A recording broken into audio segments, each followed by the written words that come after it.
साल 2026 में अतीक अहमद गैंग पर बहुत बड़ा हंटर चला है। योगी की पुलिस का इतना सख्त एक्शन कि अंडरग्राउंड चल रही शाइस्ता परवीन भी पूरी तरह से डर रही है। माफिया के गुर्गे इस कदर बेचैन हैं कि उत्तर प्रदेश पुलिस के नाम से दुम दबाकर भागने लगे हैं।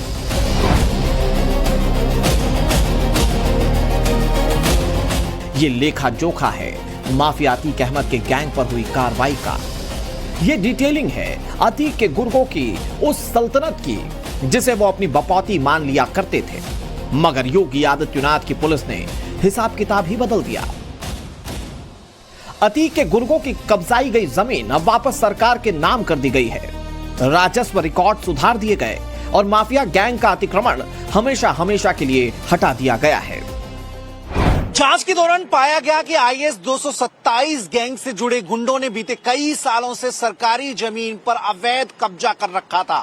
अपनी जुर्म की दुनिया को पैर पसारने के लिए इसे अड्डा बनाने की कोशिश कर रहे थे, मगर योगी पुलिस का ऐसा एक्शन हुआ कि होश फाख्ता हो गए।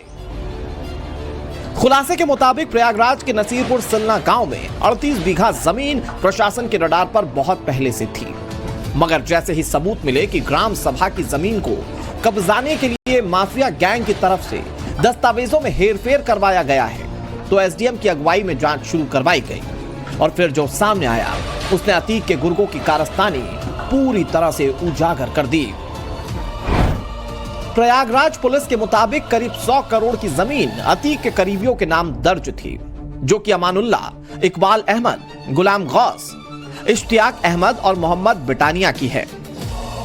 प्रयागराज पुलिस ने अतीक के इन गुर्गों के खिलाफ शिकंजा कसते हुए पूरी जमीन वापस करवाई और राजस्व रिकॉर्ड सुधारते हुए सरकार के नाम वापस लिखा दी। हालांकि इन आरोपियों की मंशा इस जमीन को बेचकर करोड़ों रुपए कमाने की थी या फिर कोई और खास मकसद था, इसका इन्वेस्टिगेशन प्रयागराज पुलिस कर रही है। जिस जमीन पर अतीक अहमद गैंग का कभी खौफ हुआ करता था, वहां पर अब सरकारी दफ्तर बनाए जा रहे हैं और इसके लिए आवंटन की प्रक्रिया शुरू कर दी गई है। प्रशासन की ओर से प्रस्ताव बनकर तैयार हो चुका है। कितनी जमीन पर कितना बड़ा सरकारी दफ्तर होगा, ये सब कुछ फिक्स हो चुका है। प्रशासन से जुड़े अधिकारियों का दावा है कि ईडी का दफ्तर प्रयागराज में इसी जमीन पर बनेगा। जीएसटी भवन भी यहां आकार लेगा, महिला हॉस्टल भी यहां खड़ा किया जाएगा। विद्युत विभाग, स्वास्थ्य विभाग और पंचायत राज विभाग को इसमें से जमीन दी जाएगी। कयास है कि माफिया गैंग से छुड़ाई गई संपत्ति में 9 बीघा जमीन ऐसी है जो एयरपोर्ट थाना इलाके में आती है। इसकी रकम करीब 25 करोड़ रुपए है। इसी जमीन को ईडी और जीएसटी दफ्तर के लिहाज से परफेक्ट माना जा रहा है। ईडी का ऑफिस कितना बड़ा होगा, कितने मंजिल का होगा, इसे लेकर रूपरेखा बनाई जा रही है। हालांकि इसके जरिए माफिया अतीक गैंग को मैसेज दिया जा रहा है कि भविष्य में भी उनके खिलाफ ऐसी कार्रवाइयां होती रहेंगी। वैसे भी अतीक गैंग और ईडी के बीच आंकड़ा 36 का है। मनी लॉन्ड्रिंग के तहत ईडी अतीक अहमद के खिलाफ जांच करती रही है। उसके पत्नी शाइस्ता परवीन के खिलाफ भी ईडी ने चार्जशीट जारी की थी। अतीक के बेटे उमर अहमद पर भी एक मामले में ईडी ने जांच बैठाई थी। के समय में इसी क्षेत्र में गोलियां चलती थी, अपहरण होते थे, अराजकता और व्यवस्था का आलम किस कदर था कि लोग सूर्य अस्त होने के बाद घर से बाहर नहीं निकल पाते थे। इससे पहले अतीक अहमद के कब्जे से छुड़ाई गई जमीन पर गरीबों के लिए सरकारी आवास बनाए गए थे।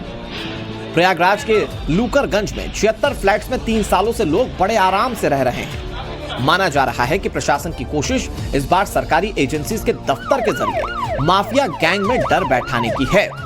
बीते 3 सालों से अतीक अहमद और उसके गैंग से जुड़े लोगों की अवैध संपत्तियों पर यूपी पुलिस का एक्शन जारी है और जिस तरह से कार्रवाई लगातार जारी है वो बताता है कि माफिया के जमाने में प्रयागराज में बहुत सारी सरकारी जमीन का बंदरबाट हुआ था। अतीक अहमद का गैंग अब भी माफियागिरी कर रहा है। इस बात की गवाही प्रयागराज पुलिस के एक और एक्शन से मिलती है। स्थानीय प्रशासन ने अतीक के 6 गुर्गों को भू माफिया घोषित कर दिया है, जिसमें इसका फाइनेंसर रहा मोहम्मद मुस्लिम भी शामिल है।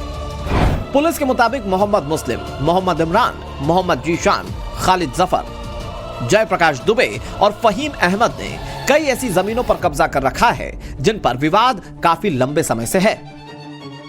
खुलासा हुआ कि इन सभी आरोपियों की हिस्ट्री आपराधिक वारदातों से भरी पड़ी है। ये अतीक की तरह आतंक मचाने के साथ साथ सरकारी जमीनों को बेच खाने की मंशा रखते थे। इत्तेफाक देखिए कि सभी आरोपी उस चकिया के रहने वाले हैं जो अतीक अहमद का इलाका हुआ करता था। टास्क फोर्स की सौंपी गई इस रिपोर्ट में सामने आया है कि अतीक अहमद गैंग के लगभग आधा दर्जन गुर्गों पर हत्या, अपहरण और डकैती के संगीन मामले दर्ज थे। ये प्रयागराज और आसपास के इलाकों में दहशत की स्क्रिप्ट लिखते थे। इनमें से मोहम्मद मुस्लिम के खिलाफ 19 केसेस हैं। मोहम्मद इमरान पर 19 मुकदमे दर्ज हो रखे हैं। मोहम्मद जिशान के खिलाफ 14, जयप्रकाश दुबे पर 10, खालिद जफर के खिलाफ 8, फहीम अहमद पर 3 केस चल रहे हैं। प्रयागराज की सदर तहसील में भूमाफिया की लिस्ट पहले 12 हुआ करती थी, मगर यह आंकड़ा अब 18 हो चुका है। भूमाफिया घोषित ठहराए जाने के बाद इनके खिलाफ चल रहे केस का दायरा बढ़ा दिया जाएगा। नए एक्ट के तहत इनके खिलाफ कानूनी कार्रवाई होगी। इन्होंने कहां-कहां कब्जे किए हैं इसका पता लगाया जाएगा। इनके संबंध और किन लोगों से हैं ये भी जांच की जाएगी। खबर यह भी है कि योगी की पुलिस के इन बैक टू बैक एक्शन से अतीक की पत्नी शाइस्ता परवीन में बुरी तरह से खौफ है। वो कहां छिपी है ये तो कंफर्म नहीं है, मगर गुर्गों को योगी की पुलिस से बचने के लिए कहा है। हिदायत दी गई कि माफिया गैंग से जुड़ी बची हुई संपत्तियों की डिटेल किसी भी तरीके से लीक ना की जाए और जिन लोगों पर शिकंजा कसा जा रहा है वो पूछताछ में इसका खुलासा ना करें। हालांकि योगी के आगे ये सारे हथकंडे काम नहीं आने वाले। अतीक के गुर्गों को खोज खोज कर निकाला जा रहा है। उनकी हिस्ट्री और मिस्ट्री सब सामने लाई जा रही है। करीब 1 दशक पहले तक उत्तर प्रदेश का नाम गलत बातों के लिए उछाला जाता था। पलायन और अभाव, असुविधा और अपराध, ऐसा लगता था कि देश के सबसे बड़े राज्य का यही दुर्भाग्य बन गया है। मुझे बहुत गर्व है कि यूपी की जनता ने डबल इंजन सरकार पर जो भरोसा जताया, बार बार आशीर्वाद दिया, उसके परिणाम निरंतर दिख रहे हैं। एक तरफ अतीक गैंग पर योगी और उसकी पुलिस का एक्शन चालू है, तो उत्तर प्रदेश के बड़े माफियाओं में शुमार रहे मुख्तार फैमिली की भी कलह इस दौरान सामने आई। इस बात की तस्दीक सोशल मीडिया पर वायरल ये पोस्ट कर रही है जो कि माफिया मुख्तार के भतीजे ने लिखा है। मुख्तार के बड़े भाई सिकबतुल्लाह अंसारी के 2 बेटे आमने सामने आ गए।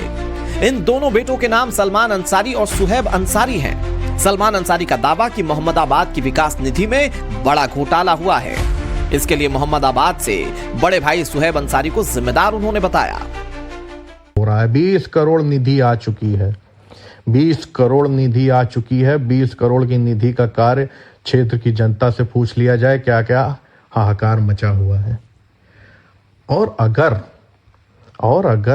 हम जहां पैदा हुए हैं, जो मेरी विधानसभा है, जो मेरा कस्बा है, वहां पे अगर कोई भी गलत करेगा तो उसका आवाज उठाना, अगर आप बहादुर हैं, आप बहादुर खानदान से हैं, बहादुर लोगों का खून है, तो आप आवाज उठाएंगे।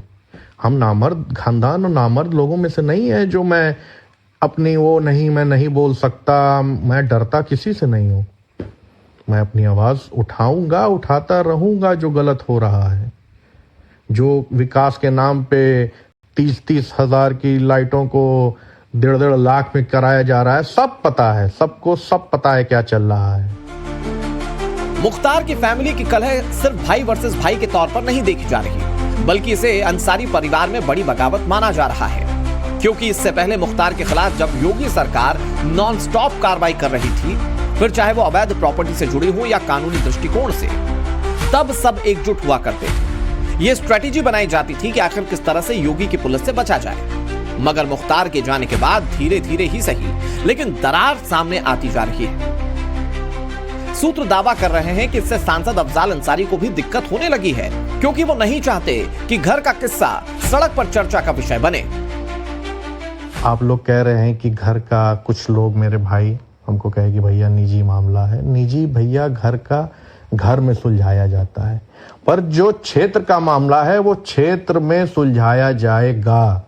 जो क्षेत्र के लोगों के साथ गलत हो रहा है वो क्षेत्र के लोगों में बताया जाएगा, ये गलत हो रहा है, उनकी आवाज उठाई जाएगी। अंसारी परिवार के लिए ये इसलिए भी झटके की तरह है क्योंकि जिस मोहम्मदाबाद का जिक्र हो रहा है वहां से अफजाल अंसारी कई बार विधायक रह चुके हैं। जब मुख्तार अंसारी का दबदबा हुआ करता था तब अफजाल यहां सियासी तौर पर सक्रिय थे, लेकिन अब सिकबतुल्ला अंसारी के दो बेटे 2027 के चुनाव से पहले आमने सामने हैं। गाजीपुर में भी यह जिक्र होने लगा है कि शायद समाजवादी पार्टी के टिकट से मैदान में उतरने की ख्वाहिश में यह सब किया जा रहा है। वैसे भी अखिलेश अंसारी फैमिली की बदौलत गाजीपुर में अपनी नैया पार लगाने की सोच बैठे हैं। भारतीय जनता पार्टी को बाहर जाना है, अभी थोड़ा बाहर कर पाए हैं, 27 में पूरा बाहर हो जाएंगे। 27 में जनता ऐतिहासिक जीत दिलाने जा रही है। अखिलेश यादव पूर्वांचल को लेकर खास रणनीति बना रहे हैं, लेकिन गाजीपुर को लेकर निश्चिंत हैं। ऐसा इसलिए क्योंकि 2022 में समाजवादी पार्टी ने यहां की 7 सीटों पर क्लीन स्वीप किया था। कहा जाता है कि ऐसा मुख्तार के प्रभाव के चलते हुआ। इस बार भी अफजाल अंसारी के साथ अखिलेश की केमिस्ट्री मजबूत हो रही है, जिस पर योगी कई बार सवाल उठा चुके हैं। इनका विकास का मॉडल क्या था? परिवारवादी था, तुष्टीकरण का था, दंगाइयों को पलवित और पोषित करने का था। यही तो प्रदेश के अंदर होता था। और जहां पर इन्होंने प्रयास भी किया, किस प्रकार की स्थिति है। बीते चुनाव की तरह इस बार भी योगी आदित्यनाथ ने गाजीपुर समेत पूर्वांचल के जिलों में माफियाओं पर हुए एक्शन को चुनावी मुद्दे में शामिल करने की सोच रखी है। योगी प्रयागराज और गाजीपुर में रैलियां करेंगे तो विकास की नई तस्वीर के साथ साथ माफियाओं पर हुई कार्रवाई को भी नजीर के रूप में पेश करेंगे। वैसे ये फैक्ट भी है, पूर्वांचल को माफियाओं से मुक्ति योगी राज में ही मिली है। इनकी करोड़ों की संपत्तियां जब्त की गई और कई गुर्गे पकड़े जा चुके हैं। पिछले 9 वर्ष में उत्तर प्रदेश ने एक अपनी यात्रा तय की है। ये यात्रा अपराध और अव्यवस्था से अनुशासन का, कर्फ्यू से कानून के राज का, उपद्रव से उत्सव की यात्रा और समस्या से समाधान, अविश्वास से आत्मविश्वास की यात्रा है। यानी जो ये यात्रा है यह इस रूप में प्रस्तुत करता है कि आज देश और दुनिया भी इस बात को स्वीकार करती है कि उत्तर प्रदेश में चेंज आया है। योगी अगर अपराध से अनुशासन और कर्फ्यू से कानून का उदाहरण देते हैं तो अखिलेश यादव जाति के जरिए उम्मीदें तलाश रहे हैं। अखिलेश को लगता है कि 2024 के लोकसभा चुनाव में मिली अप्रत्याशित जीत की तरह ही इस बार भी नतीजे आ सकते हैं। इसीलिए वो कहीं भी जाते हैं तो पीडीए की आड़ में जाति वाला नैरेटिव ले आते हैं। पीडीए क्या है? पीड़ित, दुखी, अपमानित लोग। आप में से बहुत सारे लोग होंगे पीड़ित, दुखी, अपमानित, अंदर ही अंदर घुट रहे कि कब वोट डालने का मौका मिले। मैं पत्रकार भाइयों को बोल रहा हूँ। और पिछड़े दलित, आदिवासी और मुसलमान भाई, उनके साथ जो भेदभाव हुआ है सरकार में, 1,82,000 मान लीजिए इन्होंने नौकरी दी। हमारे सबका आरक्षण कम से कम 50,000 छीन लिया इन्होंने। 50,000 पिछड़े दलित मुसलमान नौकरी नहीं पा पाए हैं। 50,000 नौजवान। आप लोगों का नजरिया जाति का हो सकता है, आप लोग जाति के आधार पर सोचते हैं और इसलिए हम लोग उस पे नहीं करते। हम लोगों का यह मानना है कि शासन की सुविधा को प्राप्त करने का अधिकार हर व्यक्ति का होना चाहिए, हर नागरिक का होना चाहिए, उस राज्य के हर नागरिक का होना चाहिए। 2027 का चुनाव अखिलेश के लिए करो या मरो की तरह है। वो लगातार तीसरी हार किसी भी सूरत में बर्दाश्त नहीं करना चाहते। इसीलिए कई नेताओं की समाजवादी पार्टी में एंट्री करवाई जा रही है। रविवार को भी अखिलेश यादव ने कई नेताओं को अपनी पार्टी की सदस्यता दिलाई। इससे पहले अखिलेश ने नसीमुद्दीन सिद्दीकी समेत कई मुस्लिम चेहरों को सपा ज्वाइन कराया था।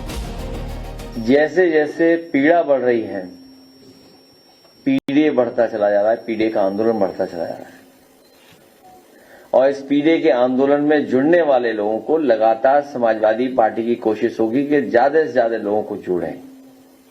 हमें खुशी इस बात की कि बड़ी संख्या में आज समाजवादी पार्टी में शामिल हुए लोग, मैं उन्हें भरोसा दिलाता हूं कि जो समाजवादी आंदोलन है लोकतंत्र को बचाने के लिए, समाज में समाजवादी व्यवस्था लाने के लिए और हमारे समाज का जो सेकुलर फैब्रिक है उसको बचाने के लिए हम सब एकजुट होकर के इस उत्तर प्रदेश को आगे बढ़ाने का काम करेंगे। यूपी चुनाव में अब 1 साल से भी कम का वक्त है। दांव पे चले जा रहे हैं। एक तरफ अखिलेश हैं जो जाति को सत्ता तक पहुंचाने का जरिया बना रहे हैं, तो दूसरी तरफ योगी आदित्यनाथ जो माफियाओं पर एक्शन ले रहे हैं और विकास की रफ्तार को धार दे रहे हैं। यह विश्वास नतीजों में बदल जाए, उसके लिए वार पलटवार का सिलसिला जारी है।